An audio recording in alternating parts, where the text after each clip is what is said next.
What's up, Nerfers? Welcome back to our doubled audio intro show, also known as the Nerfers Assemble podcast. What? That had issues with it too? That's Yeah, theirs. It's not even mine. it doubled again.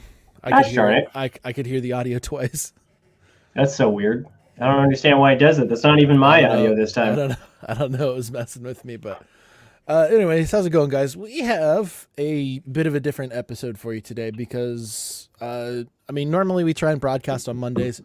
I'm having psycho crazy stuff happening at work, and so like my schedule is just all over the place. It's hard for me to kind of keep up, which is why it's important that if you are watching this in the future and you're not subscribed, that you are subscribed and you have that bell notification on there so you get notified when we go live on these random things. Normally when we do these random shows, we got some cool stuff to talk about. For one, we're going to try, like I said, my schedule's crazy, so we could get interrupted at just about any time. But I'm not anticipating that at the current moment, so we're going to try and talk about the entirety of Invincible. I almost called it Amazon Plus. All right there. You're kind of safe. Series, everything has a plus now. You're kind of safe on that. That's very true. So the Amazon Prime series surrounding the comic of the same name ended up being an amazing time checking that out. But Josh, you kept it cryptic with me, and I didn't do any research as you requested. Mm-hmm. But on our last episode, we actually talked about the Oscars and how there was some controversy around Chadwick Boseman and rearranging of the schedule as far as when Best Picture arrives and stuff like that. And today you messaged me saying that there was some legit controversy because we talked about how I didn't really care about the Oscars, and neither did you about most of the controversies that they come up with. That was less controversy, more just a technical flub that ended up expounding into bigger things. But you told me that there was some shit that went on today, and you were excited to tell me about it, but you didn't want to spoil it. So I didn't look anything up, as you told me. You told me not to look anything up. I didn't even Google it. What happened? What's going on? This is really interesting, and this could potentially be. Well, it could just be really interesting. So, the Oscars have changed so much in the last couple of years when, these streaming networks started coming in. We've got Netflix movies that people like Steven Spielberg and Martin Scorsese scoffed at one point, and then even Scorsese had a Netflix film, So we've got these non-traditional films now being brought up into the Oscar talks, and that's expanding what could be nominated and what could be considered to be nominated. And that's also giving hope to filmmakers that aren't necessarily trying to get an Oscar. Maybe they're just filming something for YouTube, And so this came up, and I'm going to share my screen here. This came up today on my radar, and I thought it was really interesting. So there was a 2016 short film called Groundhog Day for a Black Man that I remember seeing multiple years ago. It was basically Groundhog Day, but it was about this guy having the same police encounter every day and it going bad every day. And it was really interesting. And I thought it was a pretty legit short film. It was heartbreaking. It was scary. It was interesting. It was created by this woman named Cynthia Cow, and she released this video over the weekend. And I want to play it for you, and we'll see if you can hear it. It's really interesting. It's like a minute video. We're not looking at any copyright issues or anything like that for playing this, are we? No. All right. Called Groundhog Day for a Black Man. Can you hear that? Yes, I can.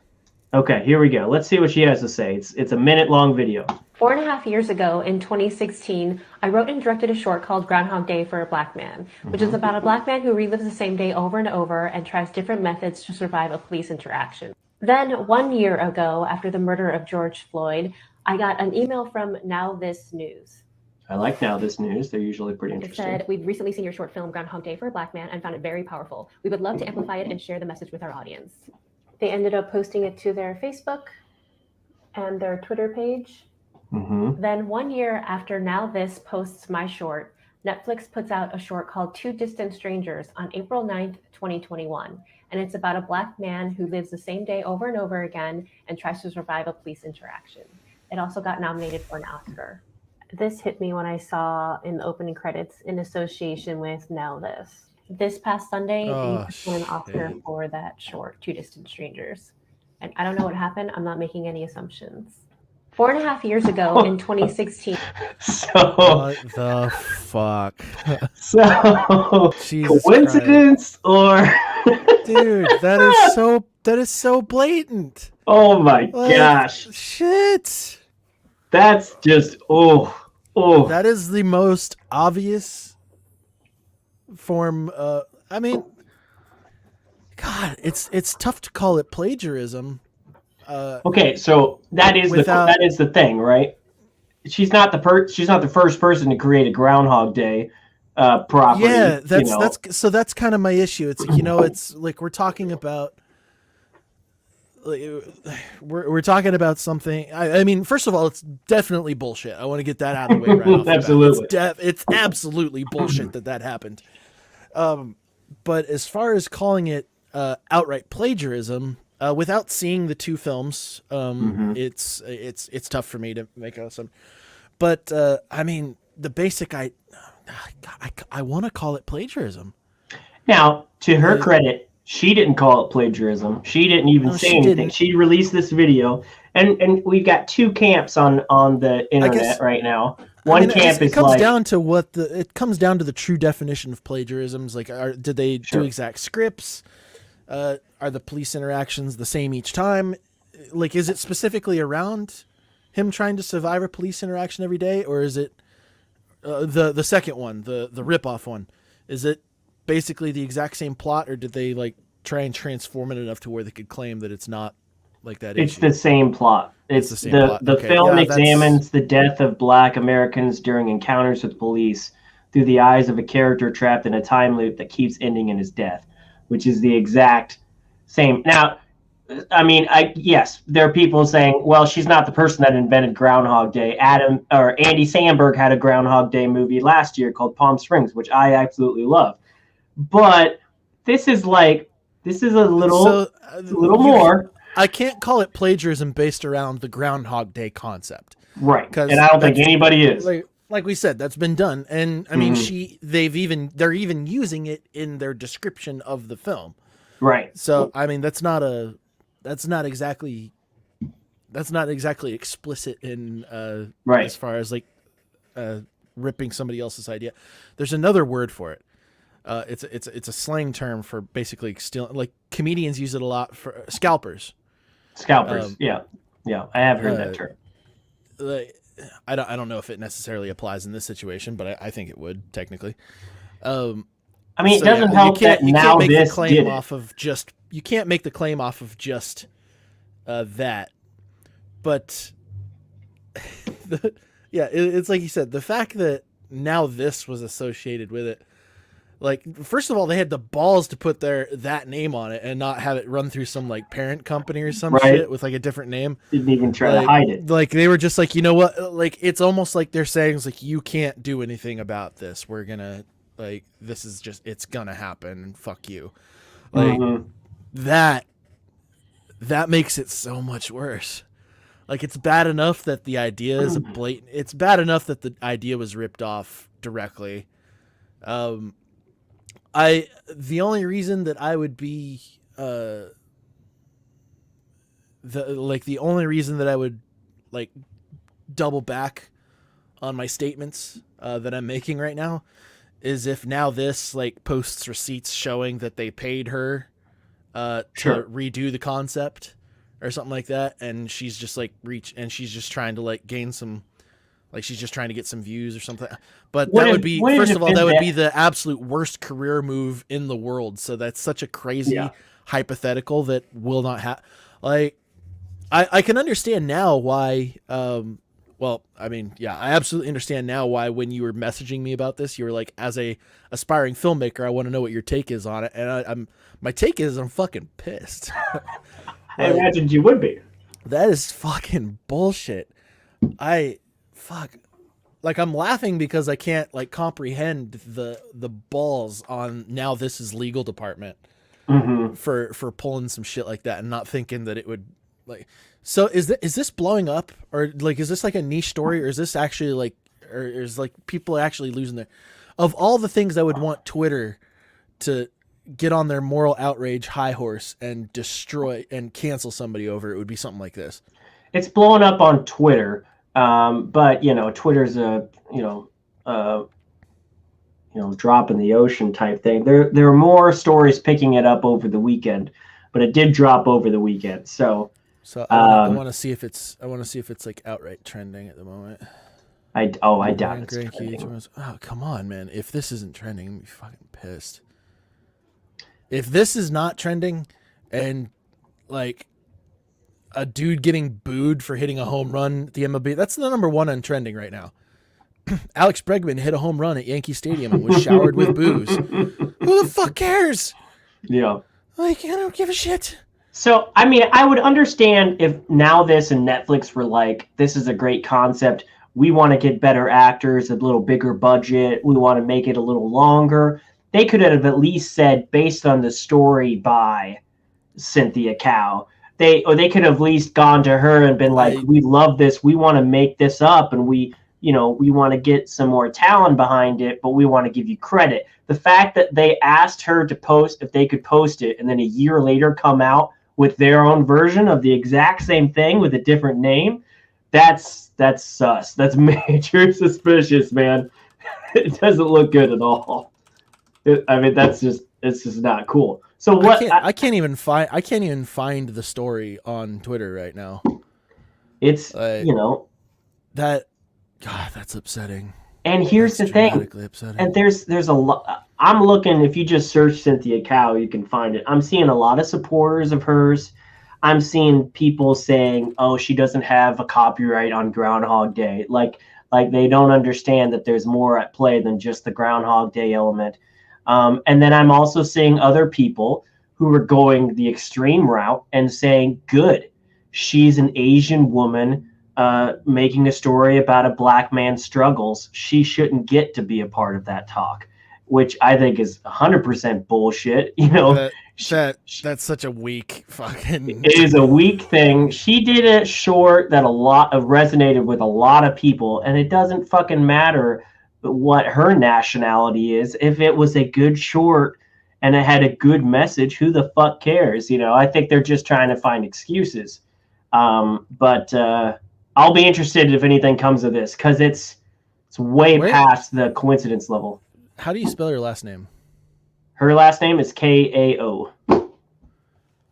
I'm on her page and I can't actually find this video.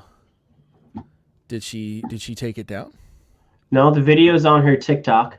And I watched it from her TikTok. But all yeah, right, I'm on her Twitter. She must not care. People are sharing it from her TikTok. So she must not care as much about Twitter, which is completely fair because I don't give a shit about it either.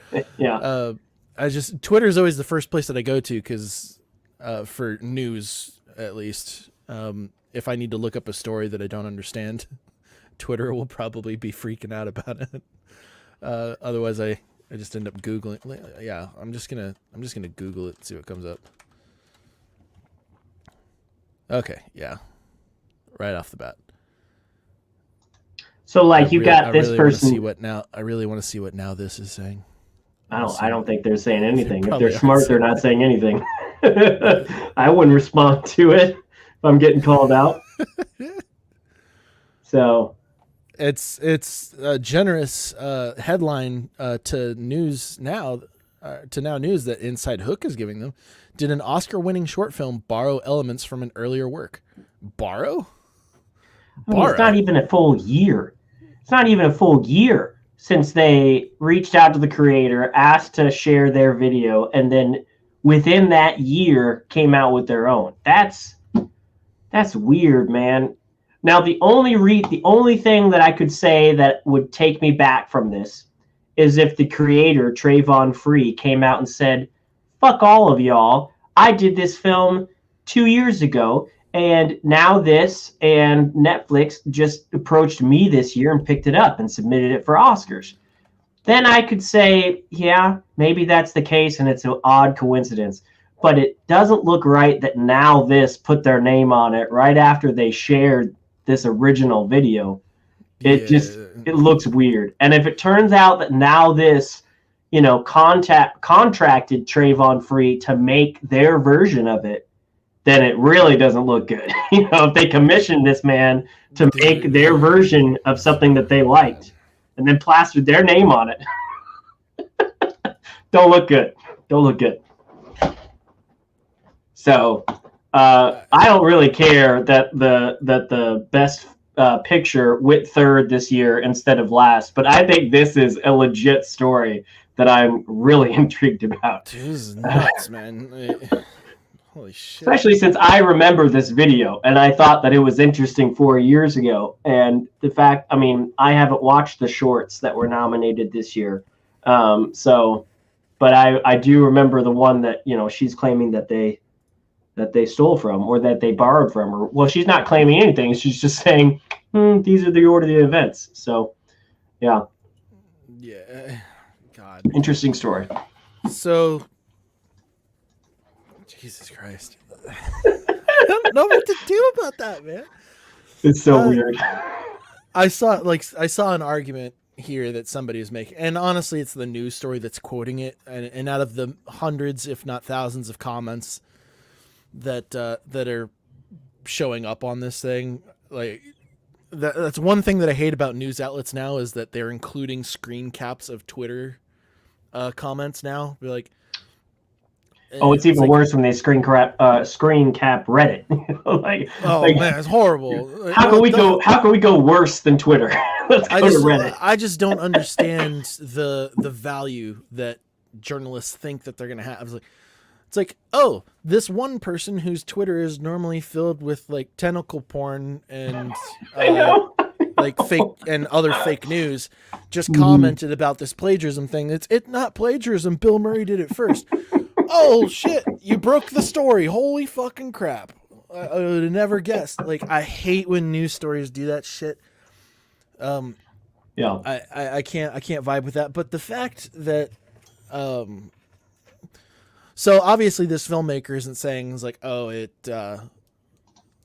it should have its Oscar pulled and like give it to my film or something like that. Because the original source material might not have been Oscar worthy. I don't know. Right. But that is clearly not the argument that she's making. Mm-hmm. The argument here that people are making it's like, oh, she wasn't the one to do it first. It's like, that doesn't, just because she didn't do it first doesn't mean it can be ripped off by somebody else that blatantly. Right. So that's not an argument. It's like, just because she doesn't have exact intellectual property over the concept of Groundhog's Day doesn't mean that it's like, God, that's so stupid. And then there was another person here who says that you can't intellectually own the concept of black men being killed by police. But that's not the fucking case either. That's not what they're trying to do. It's a creative media idea. She probably filed copyrights over the script, at least. Mm-hmm. Because you can do her that. Argument isn't any of these individual points. No, none of it. It's just them pointing out, like, hey, this happened, and it's bullshit. And she's presenting an order of events that the majority of these people arguing against aren't recognizing. Like, they'll talk all day about how this filmmaker doesn't own the copyright for Groundhog Day, but they won't address the Now This comments and the order of events, which are clearly suspect. She's not straight up. She didn't even say it. These guys stole my shit. She's just presenting an argument, presenting the pieces of the argument, and then we'll see where it goes from there. So, it's so interesting. So interesting to me. But anyway, we got other stuff to talk about. And I don't want to take too long on this because I want to take as much time as we can for Invincible. But Marvel released something special the other day. Did you see what they put out? Oh yeah, it made me cry.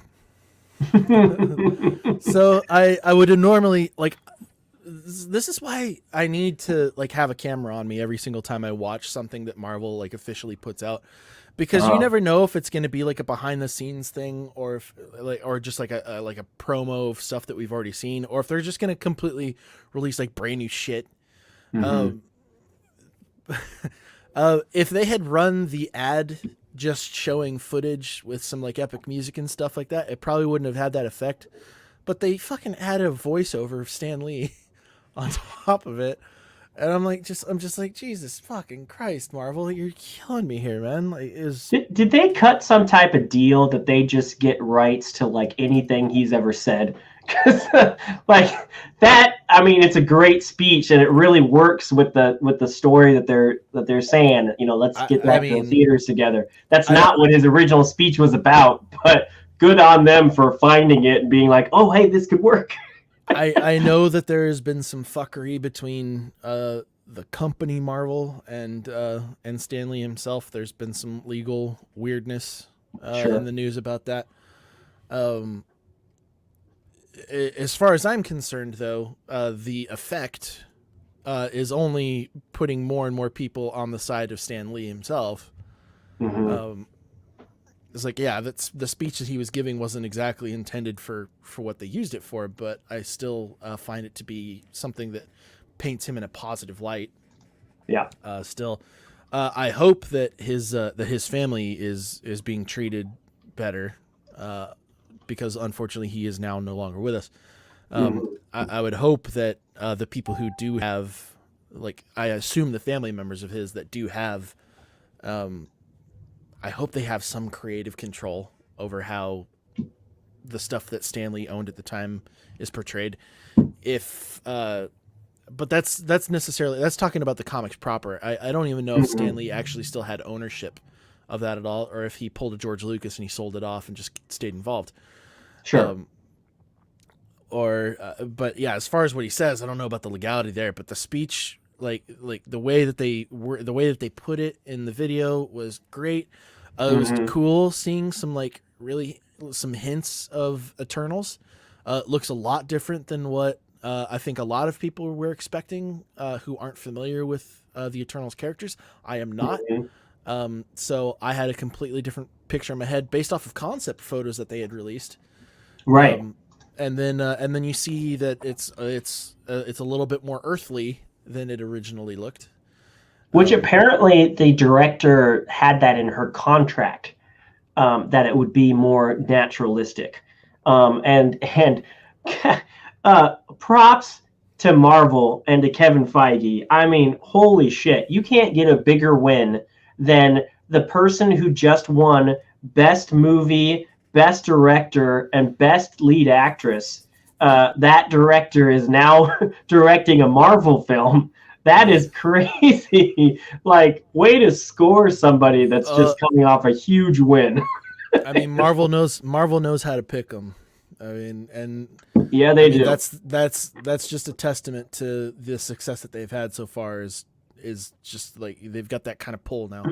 And that's their answer to anybody that says these are just comic book films. Yeah. Motherfucker, these are comic book films directed by Oscar award-winning directors of the current year.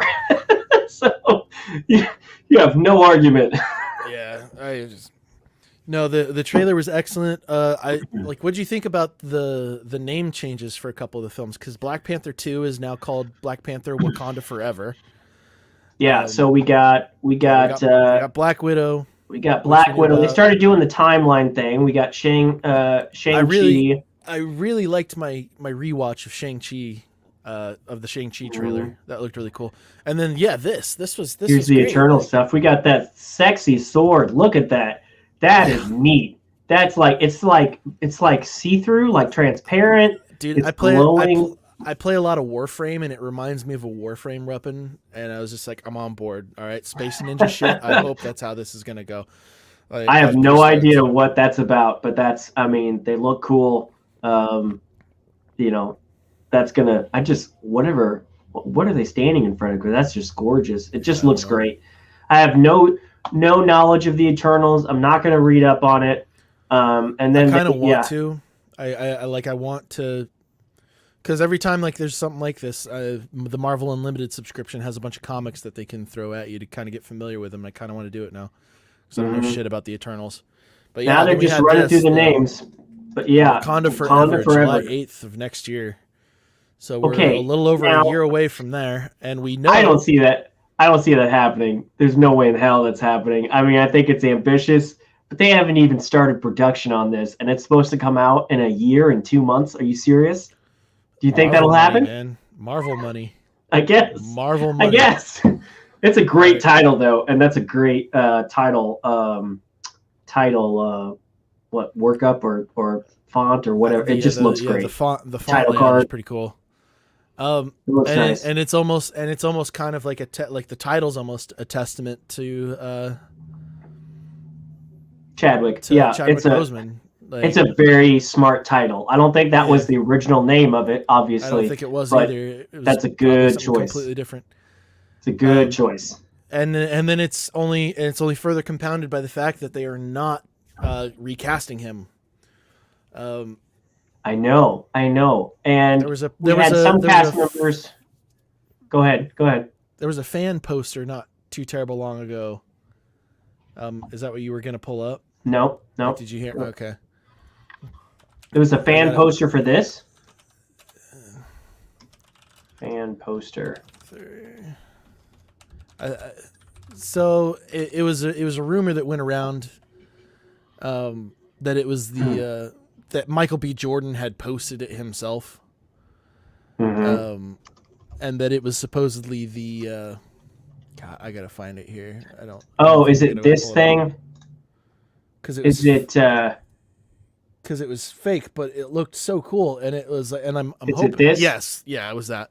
That's a pretty cool picture. I was on board to see Shuri in that outfit. Like, it was pretty dope. It's pretty dope. But yeah, there were rumors going around that they were talking to Michael B. Jordan about reprising his role as Killmonger, and I don't know if any of this is official, but if I had to imagine, I would say that he'd probably be pretty stoked to do it. I'm sure he would. And it'd be a really good direction for them to go down too. And I think everybody was kind of expecting that anyway. Like, they thought they were going to bring him back at some point. If not the sequel, then eventually. He was just too good of a character to leave hanging. You know, if we can have Red Skull come back, we can definitely have Killmonger come back. But I'd be interested. Yeah, I'm there. It was either the Shuri actress or somebody else that recently had some quotes about this and saying that no, they're not recasting, but they are writing this to be about Chadwick's legacy and everything, and they're going to do it as much as possible. Oh, hey B, happy Star Wars Day! I totally forgot. It's May the 4th. It's May the 4th, and we have no plans to talk about Star Wars today. It's crazy. Well, I mean, I was going to talk about it in the lightning round because The Bad Batch released its first episode today, and I'm really excited to watch that. Let's talk about that in a second. Let's finish up this stuff because there was a couple more things. Let's just get through this. Wasn't a lot. Then the retitle here, the Marvels, wasn't terribly surprising because we know Miss Marvel and Captain Marvel were going to be in the movie at the same time. So right. So that was, we just didn't know the name about it. We already knew about Quantumania. Yeah. We got some dates though. Like, we got some solid dates, which is cool. We got dates. Now this is what everybody was freaking out about here. Now we had seen this already. We'd already seen this. Kevin Feige already told us the Fantastic Four were coming. Yeah. But, and this is just one thing I want to bring up that I've been contesting with people. Look, the name of this is Marvel Studios Celebrates the Movie. At no point in this video do they mention Phase 4. Do they say this is Phase 4? This is literally just the future of what Marvel currently has slated. And just like they did with the last time Kevin Feige was on camera, they ended their presentation with the original family is coming back to Marvel. The first family is coming back to Marvel. The first family. And people are saying that this means Fantastic Four is going to be in Phase 4. And that this is not the Fantastic Four logo. This is the logo for Phase 4. It's so stupid. I don't think that's true. I think they've had Phase 4 planned well before they even got Fantastic Four's rights back. So I think this is just doubling down on Fantastic Four is coming, but at no point have they ever said is absolutely part of Phase 4. In fact, I wouldn't even be surprised if they start letting go of Phase 4, the phases, because they really barely bring them up anymore. I don't even think. Well, first of all, I don't think that was like an official moniker for them at all. I think it was just something that kind of like worked. You know, it worked, and they used it a couple times. Yeah, and so I mean they're going with the mob of fans that they have in as far as their references go, and honestly, it's fine. If we know anything about Marvel is that they play the long game and they're one of the best at it. And they lean into what the fans are already speculating about. Oh yeah. Without actually acknowledging it. So, you know, we know it's coming. It doesn't necessarily mean it's part of Phase 4, but we know it's coming. They're going to make movies specifically for their fans. They're going to listen to those fans. They have a long established history of doing so. They're not going to stop because it's making them billions of dollars. Right.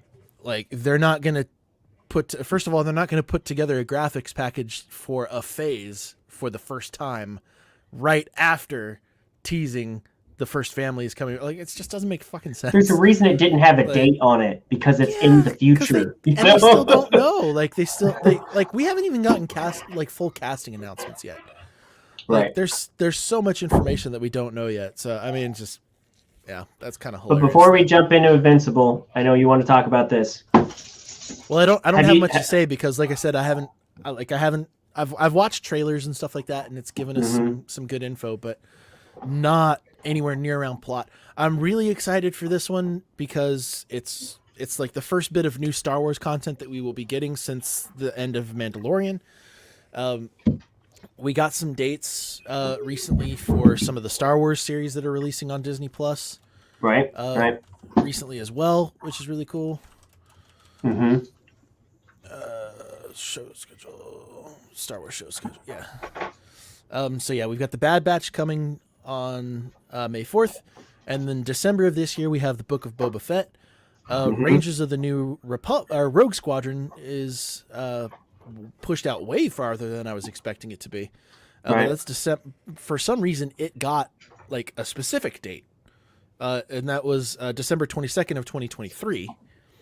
Which is weird, which is Patty Jenkins' side of things, but I mean, and I didn't get any like specifics on why that was pushed out so far, but well, probably because she's attached. Actually, she's probably got her own schedule that they need to keep to. So, if anything, that's the one they can't budge on as much.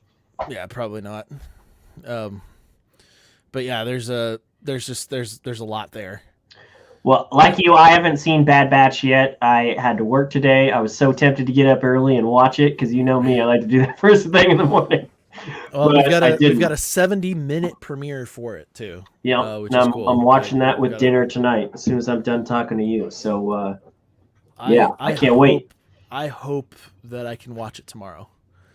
Because today I know probably isn't going to swing. If I get lucky, it'll go. But yeah, I don't know.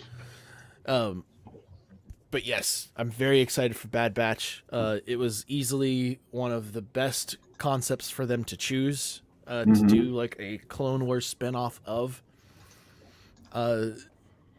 And that's what I want, you know, like every single time we talk about Star Wars, one of the things that I bring up is that it would be really cool for them to deal. I want new content with unrecognizable characters from the original trilogy of films. It's like I don't want it connected to the Skywalker saga or anything like that. This is connected to the Skywalker saga, but incredibly loosely. I don't even think any of the original Star Wars characters had any interactions with the Bad Batch aside from Grand Moff Tarkin. Like it was more focused around the actual clone troopers themselves who did most of those efforts, and it was great. The best thing about Star Wars is how big and diverse its universe is, and that was one of the things that God, the fuck is her name? I should know. None of us like her. She's like the head of Star Wars. Kathleen Kennedy. Kathleen Kennedy. for some reason I wanted to say Kate Kennedy, and I was like, that isn't right. But I guess technically You're it is. close. You're close. I know Kate is short for Kathleen for some people. Yeah, no, I love that we're getting like more original content. It's about time, is really how it's going down. I'm sad that I'm a little bit sad that like Cassian Andor is getting his own shit, because that like that world is kind of weird. But yeah, that showed up on this schedule too. Is that Andor is coming in 2022? They didn't give him. Yeah, I like that dude. I'd rather see more about his character than some half-ass prequel for Han Solo. With that, that doesn't land very well at all. I'd rather see more of this dude, especially since he died at the end of Rogue Squadron. Well, we basically just got the order in which these shows are coming out. So we've got the Bad Batch, we've got Book of Boba Fett in December of this year, then Ahsoka's series will show, Rangers of the New Republic, Andor, Obi-Wan, The Acolyte, and then Rogue Squadron. Now the Acolyte, as far as I know, is not The Acolyte and probably Rogue Squadron, I'm not sure, probably aren't going to be directly tied into the storyline that is going to probably be shared by Book of Boba Fett, Ahsoka, Rangers. Andor obviously is not. I think Acolyte is a much older series as far as the timeline that it sets into. But between now and December, 2 years from now, we've got 1, 2, 3, 4, 5, 6, 7, 8 additional pieces of Star Wars content, and that is not including the 3rd season of the actual the true Mandalorian series, which we do know has also been confirmed to have its own 3rd side. And then who knows what's been started with Star Wars as far as surrounding Luke Skywalker and Grogu.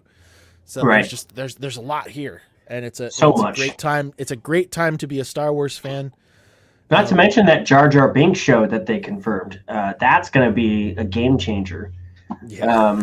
Jar Jar Binks and the Dark Order, I think is what it was called.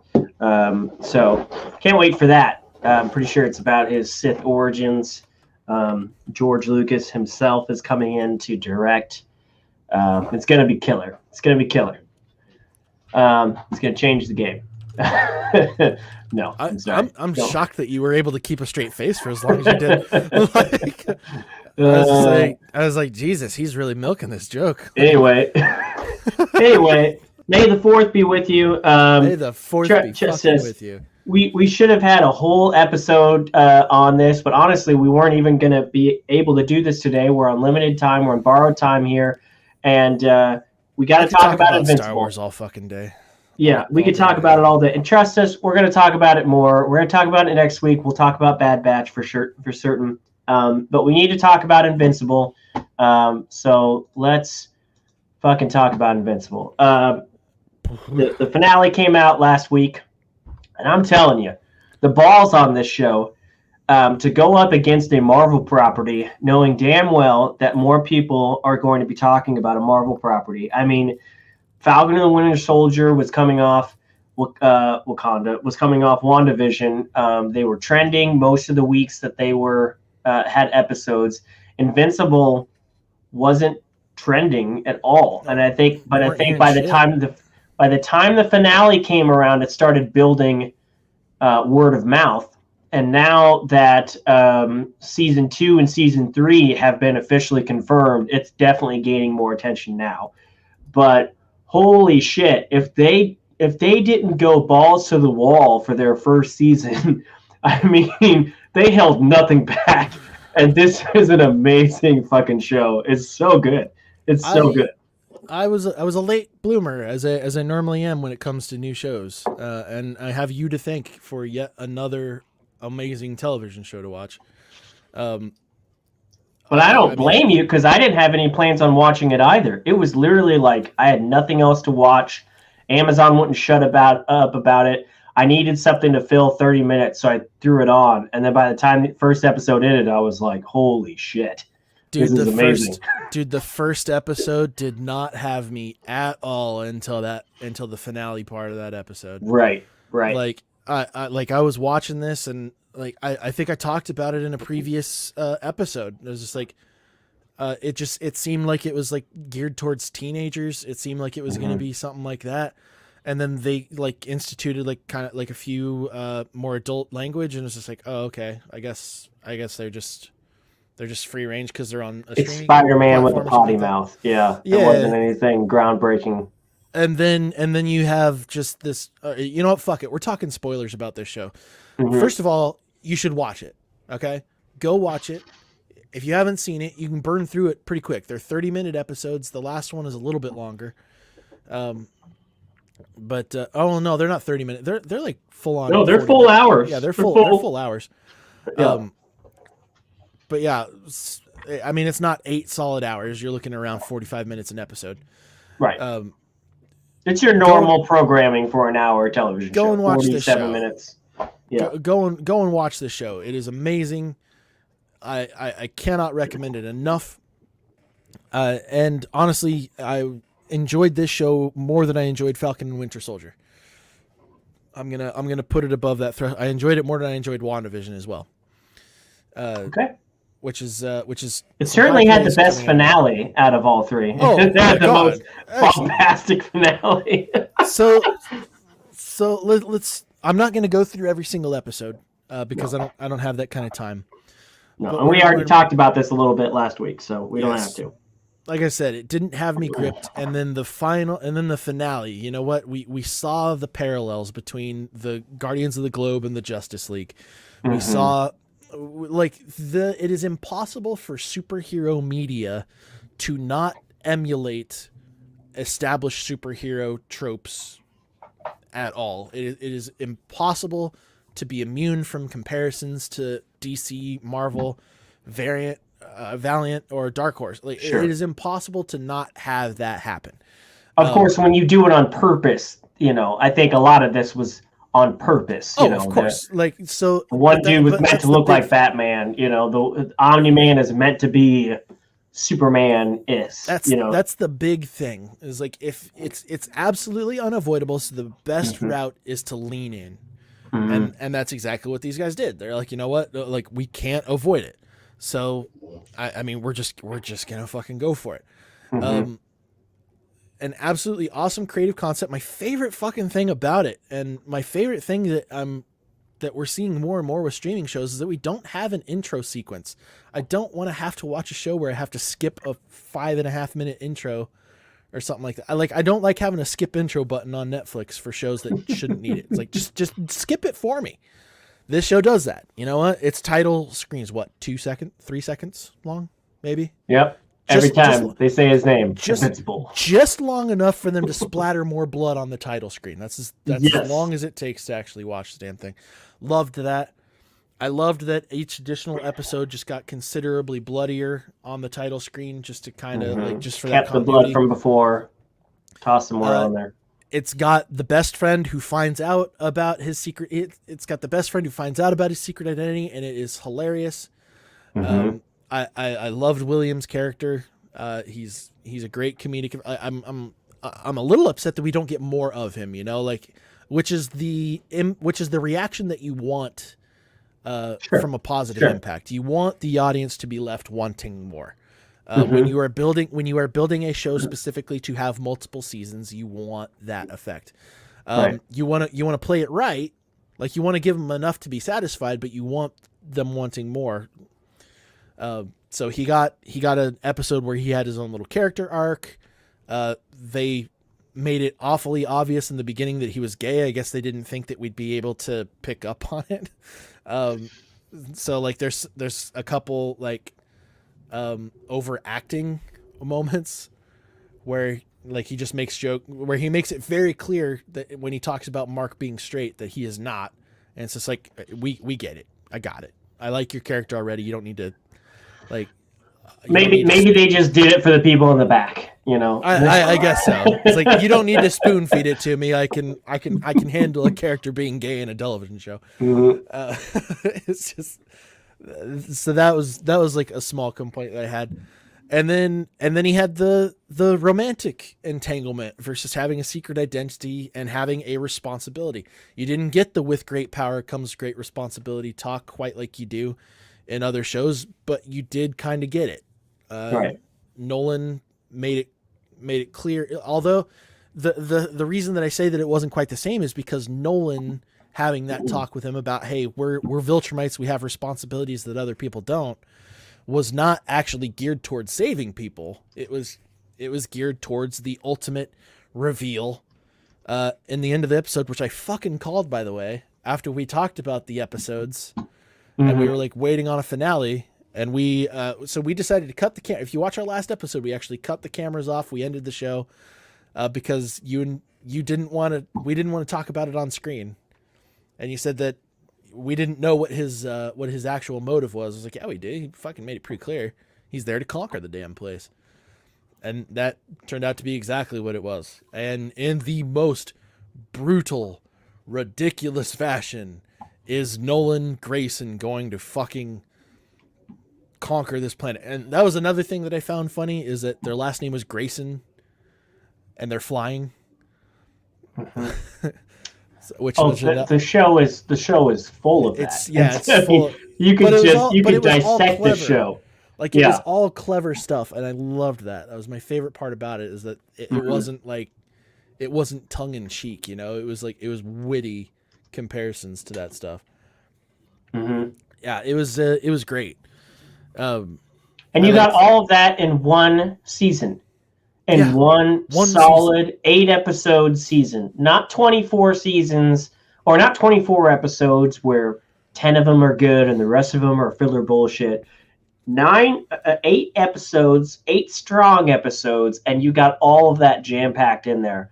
We had 3 plots throughout the entire show, and they gave enough time to each one of them. You had the new Guardians of the Globe, or the teen team. I can't remember what they were originally called.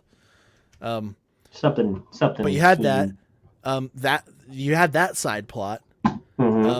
And then you had the 2 main plots, which are specifically around Nolan and his, like, the investigation around him versus his wife and Cecil and all that. And then you had Mark and him struggling to become a superhero. And they didn't stray from those things. Like, they introduced new plots for every episode to keep it fresh, but every single time they did an excellent job of keeping it cohesive, but keeping it tight on the original goal that they had. And I got to tell you, there's a lot of shows right now that need to take a lesson from this. So much. You don't need to introduce 14 million different fucking plot lines to tell it. Right. Like, you just need to focus on telling a couple good stories over the course of 8 hours. And it reinforces, I think, that 8 episodes is the prime amount of episodes for television shows these days.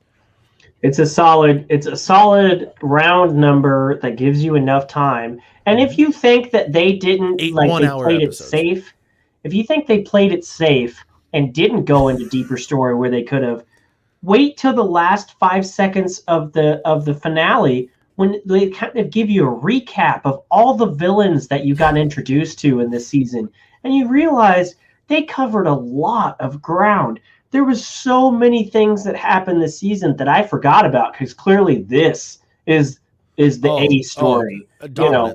But they had B through Z stories, and they were all done so well that by the end of it, you're like, oh yeah, that villain's still out there. Or, oh yeah, oh, so he didn't die, and oh shit, that guy's doing this thing, and oh, this is happening on Mars, and you're like, holy shit. And then the next day they say that that season 2 and 3 are confirmed, and you're like, hell yes, because there's so much more I want to see from this. I want to see more of story A. I want to see more of B through Z, and just give it to me. But the only reason I'm excited about that is because they went hard with season 1. They didn't know if Amazon was going to pick them up for another couple seasons. You could obviously hope for it, but if you put your best foot forward, then at least you did that, you know. that if nothing comes of it, at least you did that. And that's what they did. And oh my God, it was so satisfying in my mind. This is the big thing that I have about these shows that are coming out now. And I always used Stranger Things as a good comparison, you know, because they made their first episode, they made their first season before they knew that they were going to get another one. And they had the writing mentality in their minds. Like, you know what? We need to tell a fresh story each time here, using familiar territory, using familiar characters, to where if you only watched season 2 of Stranger Things, you hadn't seen season 1, you would still be getting told a good story, and you would get enough information, you'd get enough exposition to fill in the gaps, but to leave you curious enough to actually finally go and check it out. You need to tell a cohesive story from beginning to end, so you do not leave people needing to watch a 10-season marathon of Walking Dead in order to understand what the fuck's going on. Like you need it to end properly each time. And and that's just another thing that this series did right. Now, I guarantee you that they had a season 2 and a season 3 written, or at least like a plot synopsis, like a basic outline for how they would like to continue things. But this is based on a comic that has 3 compendiums. I think 144 issues. That started before The Walking Dead. So yeah, they certainly had the material and the mapping, but yeah, it didn't seem like they used that as a crutch, you know. No, and the fact that they've got that source material, and they stayed true to. I mean, the art style is exactly the same. Yeah. In fact, sometimes when I was picking pictures for us or for like our thumbnails, I was like, "Oh wait, that's from the comic. That's not from the show." You know, like they matched it really well. They matched it really well. They certainly matched the voices with the characters really well. I can't imagine what Omni-Man would sound like if it wasn't voiced by the most vicious drum teacher to ever exist. Right. And one of the casting I really like was Cecil. Cecil was like one of my favorite characters. He was great. Cecil did and an awesome job. He's voiced by Walter Goggins. And I love Walter Goggins. And this is cutting off the picture a lot. I don't know why it's doing that. I love Walter Goggins. He's fantastic. He's a great actor. Go watch him in Justified or some other things. I think he's even been in the MCU. He was in the Ant-Man and the Wasp movie. He's great. Kind of a low-level gangster-ish. Yeah, he's great, and he's great. A bigger part, but he's great as Cecil. And you know what? People were joking about who would you cast for live action and who would you change. I mean, you could really make him Cecil with the right amount of makeup and hair. And I wouldn't be opposed to it. But somebody did a fan casting of this, and holy shit, if this isn't on the money. Scott Glenn as Cecil, look at that. That is Cecil. I mean, damn. And Scott Glenn would be amazing as that. I just had to share that with you because when I saw that, I was like, whoa, that's brilliant. That's brilliant sweet. Right there. He looks good. They used the blind version of him from Daredevil though. So they easily. I mean, yeah, you got to work with that. That was a little weird to see a blind dude play him. No, and the fact that it's coming from a comic book and they kept that source material so tight, like they structured the show to feel like a comic book. Each episode felt like comics. Like it felt like each episode felt like a 5-issue comic. And by 5-issue, I mean it was like 5 of the tiny little comic issues. And I mean they did such a good job. And there's 2 other compendiums here for this that you can get. You can get them on paperback, and they're not crazy expensive for a comic compendium. But that gives me hope that they will do the other thing that I really hope more shows do, is instead of milking it for as many seasons as they can possibly do, is to have, honestly, I feel like a trilogy of shows is probably perfect. At the very most, I feel like 6 seasons should be the cutoff point for most television shows, you know? That should be where it stops. Season 6 was, first of all, like I've got to jump in here. I've got to pull up a few shows that just ran for too long. And obviously Walking Dead is going to be one that I jumped to pretty much right away. But it's Walking Dead is based on a series that went on forever. You know, I mean, you can't. That's true, but you don't need to emulate every single piece of the content that they have done. Like, I mean, they strayed away from it enough already. Sons of Anarchy was an example that I wanted to put in there because season 6 was kind of like the last good one to me. Season 7 was fucking weird. See, even you could say this for almost every show in existence. The Office, huge. That was a big one for me. Mm-hmm. Season 7, 8, and 9, I could have done without them going in that direction. I mean, season 7, I think they did a good job closing it out. That might be an outlier but the true Office actually ended after season 7 for me. Like that would have been enough. I like that they gave it 9. I fucking hate season 8, but I like that they gave it season 9 to kind of close everything out. But like it's just every single time a show goes on for 2 terrible fucking like how many? Okay, well, how many seasons was Breaking Bad? Oh, I don't know. Breaking Bad was amazing. Breaking Bad had quite a few. Breaking Bad had a solid finale, so I don't know what you're talking about. 5 seasons. That went on too long. 5 seasons. 5 seasons, and Breaking Bad is considered a perfect television show in a lot of areas. Damn well is, and it is a perfect television show. And Dexter is another example of the finale season, and now their creators are bringing it back for another season to make up for the lackluster finale of the original ending. So. And look at half of the shows on CW. Those shows, CW is known for milking the shit out of a show for the last 2 decades. That's what they do. So yeah, I get what you're saying.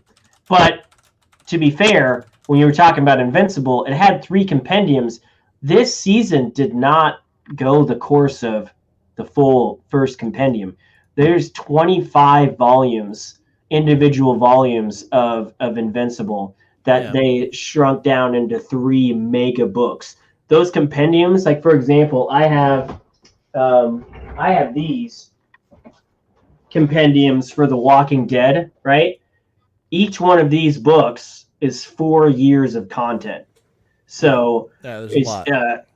I mean, that's why it's called a compendium, you know? So the Invincible has a lot of story to tell. It's been signed on for 3 seasons. And I recently watched an interview with Robert Kirkman talking about, what they have planned. And he said, that's what he thought the first season was bloody and crazy. It just, you have to, if you're going to start like that, you got to keep ramping it up, and he said there's more stories on Earth. There's more stories in space. They teased this coalition of planets that's going up against the Viltrumites.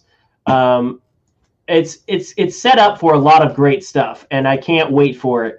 But that finale, what you were talking about last week, you got the sense that, he didn't come here to protect Earth. He came here to conquer it, but he never actually said it on screen. He finally says it, and we get he doesn't say it in a way to where it's like directly to. I mean, he didn't spell it out. It's audience information. Because he's wiping out that alien race that just kept on coming back and then aging. Yeah. He was on their planet, and he specifically said to one of them, "This is not your planet to conquer." And then he beats the living hell out of him, and then he runs him into that portal and just wrecks him. Mean, if Superman had said that, you could have been like, "Yeah, Superman." You wouldn't think that Superman was saying it's my plan to conquer. But if Superman that's the twist is that he's not Superman. But if Superman had just shown up and wiped out the Justice League and then been super fucking shady about it and then said it, you would have been kind of suspicious about what his motives were. But I was still wondering why he killed the Justice League for this show. Why he killed them then. And what he makes clear in the finale here is that he was waiting. He was waiting 17 years to see what Mark would be. The day he found out Mark turned into a Viltrumite, that he was going to have powers, that's when he set things into motion. Because if he didn't, it was almost like he was delaying it. But if he didn't, he knew that whatever happens was going to affect Mark as well, and Mark would have been a pawn like everybody else, a victim like everybody else on the planet.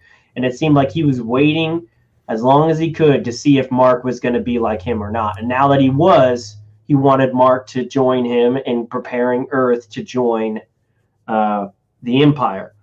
And that was a cool sequence when we finally got to see what Viltrum or whatever that planet really was like, and that they killed half of themselves in just like the most bloody battle you could think of. There was a pile of bodies, literally a pile. A mountain of bodies. Like a mountain of bodies. And that one 5-second sequence of people just fighting in the air, and you're like, oh, that was badass. Oh, they got split in half. Oh, that was a badass move. And oh, shit, they lost their head. It just kept happening. Just chaotic. I loved it. I loved it so much. I interpreted it a little bit different as far as what his motives, like the details of his motives were. Because he made it pretty clear that he knew that Mark was going to get powers. He has a line in there where he says that Viltrumite DNA is so pure, you're almost full Viltrumite. Like, so he had, he believed that it was going to go down. Like, this is part of his plan, and he was waiting till this point. Like, he had another line that they were sent to these planets to weaken them before, engaging the invasion. And, who knows what he had to do to kill time in order to do that. So he got himself a wife who he then called a pet in the most heartless bastard moment of the entire show. It was almost like he was trying to raise a successor after he conquers it, and he decides that he wants to move, he wanted to train Mark there to fuck up Earth, and then have Mark either have Mark take over for him at Earth or transition to a different planet to continue this warring empire that they seem to have. And he was waiting. He was really only waiting for him to get his powers. He didn't know exactly when it was going to go down, which might be kind of like a rogue act. I don't know if Viltrum wanted him to mate with a native of the planet and kind of go from there, or if that was part of some sort of experiment. Maybe we'll get, we didn't really get a huge amount of the explanation for him. Right. We never got a briefing room scene on his home planet. We just got the sense that he might have done this multiple times, and that he's been, this is what his job is, We didn't get the chance where Mark really got to ask deeper questions as far as what was going on, because he was still dealing with the shock of it. So he was asking the broad first parts of the first questions that you would have after realizing something like that, while simultaneously getting the shit beat out of him again. So much. There just 20 minutes of him getting the shit beat out of him. Brutalized. The whole, and the concept of we're nearly immortal, everybody else are just pieces of our 1,000-year lives. That's not a new concept, but the way it was presented, in that his job is to conquer, and this is a blip in his life. And even at the end, after he's beaten the shit out of his son for 20 plus minutes, and his son is still just fighting to breathe, but saying that he'll fight you, and he just says, what's another 17 years, I'll fucking kill you here. I'm not going to, at the end of the day, I'm not going to let you stand in the way of my planet. I can just have another kid. Yeah. And I mean, he could have said it nicer, but the whole idea of his wife is just a pet. His wife is just she's 40, 50 years of a multi-1,000-year life. It makes sense that she, that this isn't a romance film where, oh, yes, I will remember you for hundreds of years. He's just she passed the time. She passed the time while I was waiting for you to become what you have become. And, but, this could have been a boring episode. This could him beating the shit out of his son for 20 plus minutes could have been boring. But how he beat the shit out of his son for 20 plus minutes, including the most awesome subway scene, I thought the Matrix subway scene was awesome. Nope, this I think this surpassed the Matrix subway scene. That was amazing. A little bit. And it was shot so well. I mean, he held that dude's face forward and it was and had a subway run through him. Put him through a subway with everybody on that subway just be obliterated, either through contact with him or through contact with something else around him. It was the most hardcore metaphor for Omni-Man's life, and basically saying, this is you. You're standing still. Everybody else is living their short lives around you, dying around you. You're going to be here at the end.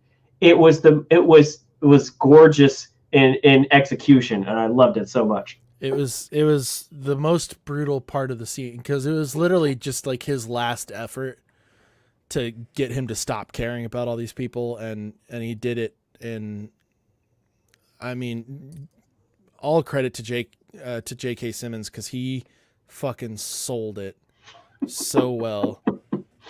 And Steven Yeun as well. I loved the line that he had afterwards too, because it was, if I want to bring up Star Wars, Steven Yeun's or Mark's last line to his dad was kind of like his there's still good in him. I can feel it, or I can tell. I know there's still good in him moment. When Omni-Man tells him, is like, what will you have after 5,000? Like, if you save these people, what will you have after 500 years or something like that? And he says, I'd still have you, Dad. Like he still cares about him. And then that tapped into his love for his dad. It was such a beautiful, yeah, it was like, I'm mirroring all the things that you said. It was such a beautiful moment. It was a great moment inside such rampant, bloody chaos violence. That avalanche was so creative. I'm gonna punch you so hard it's gonna cause an avalanche, break in a mountain, destroy a town. I'm gonna let that avalanche take you. Then I'm gonna find you and beat you some more. They needed to they wanted to portray somebody who gave absolutely zero shits about all those people, and they did it very well. But speaking of people who I don't give a shit about, Amber. Oh my gosh! Don't fucking like Amber at all. And I don't think you're alone. This is the one aspect of the show to where I'm just not on board. The thing that, first of all, having her be like, yeah, I've known you've been invincible. It's kind of obvious. I put it all together. Oh, kind of knew that your dad. Yeah, I knew your dad was Omni-Man. Doesn't take long to figure that shit out. It's like, okay, but Adam Eve had to reveal herself to you. Like, yeah, the one whose real name is Eve. The one whose real name is Eve and didn't wear a mask of any fucking kind whatsoever. Okay, to be fair though, Mark wasn't the best at hiding shit. He was kicking things through people's roofs. He was going across town to get desserts that would have taken half a day to go get. But it was always late. Like, he made up for that pretty damn well. It made sense that she knew. And at first, I kind of liked the scene. Such a bitch about it. I understand. I completely understand. At first, I kind of liked the twist that she knew, because he comes in all like swagger. He's like, "Hey, girl, I'm invincible." Not like, "I wanted to tell you, I'm so sorry." He was just like, "Hey, it's me. Check it out. Let's bone." He wanted, and she shut him down, and I was like, "Ha, she shut you down." But then the more you thought about it, the more you were like, then why were you making such a scene? Yeah. Why were you belittling him when, if not for him, you'd be dead? You know, how long did you know? And I'm not saying you need to grovel at his feet and be grateful, but don't try to make it seem like he was some asshole for saving your life and then trying to protect his secret identity. You know, like it came off like she didn't actually know. She just didn't want to be wrong. Like it's well, one of those. It's like one of those moves that an abusive partner actually pulls when mhm. when you tell them something that they didn't know, and they'd rather lie to you to look like they were right than to ever show any vulnerability whatsoever. That's what it looked like. That's what it felt like, and it was Sure. fucking annoying. At the end of the day, though, at the end of the day, these are teenagers, and Yeah, if yeah, anything, you could say as an excuse, you could say these are teenagers. Because if these were adults, Invincible would be like, you fucking selfish bitch. If I would have told you, that would have put you in danger, just like everybody else that knows who I am. Shut the fuck up. But he's a teenager. He's heartbroken. She's a teenager. She's entitled, and yeah. thinks that that the world should revolve around her. They're teenagers. So if you put that blanket over your eyes when you look at their situation, it kind of makes sense. But yeah, I fucking hated her too. And I hate that at the end she gets back together with him and she's just like, someone was lying to you two. Let's be I'm together again. I'm happy that they did not hook him up with Adam Eve right away. I'm It's gonna happy that they happen. didn't do that. It's It's gonna clear happen. that it's clear that it's going to happen, but like I thought he was makes gonna straight up go to her place and be like, "Oh, can I live with you for a bit?" And this nice Amazon hangout that you put together. I thought he was gonna jump to that, but he didn't. Yeah, it would have been fucking would have been terrible rushed. if that had been. Yeah, it would have been way too rushed.